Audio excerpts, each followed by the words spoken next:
আমি টাকার উপরে লোভ করি না। মা কিছু টাকা পয়সা দিলে হয় না?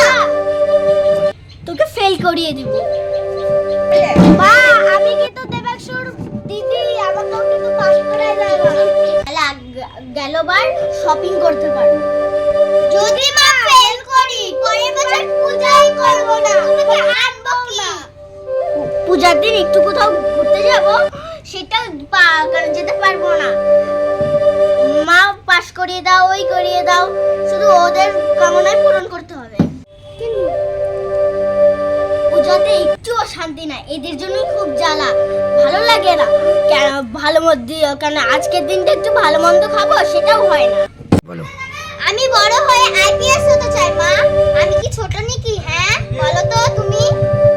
ঠিক আছে, ছোট বাচ্চা দেখে মাফ করে দিল। মা আমি ছোট, আমাকে পাস করে দাও পরীক্ষাতে। মা সারা বছর বই পড়িস না, আর আজকে পূজার দিন বলছিস পাস করিয়ে দাও। এ মা সরস্বতী, আমার বিদ্যা দাও না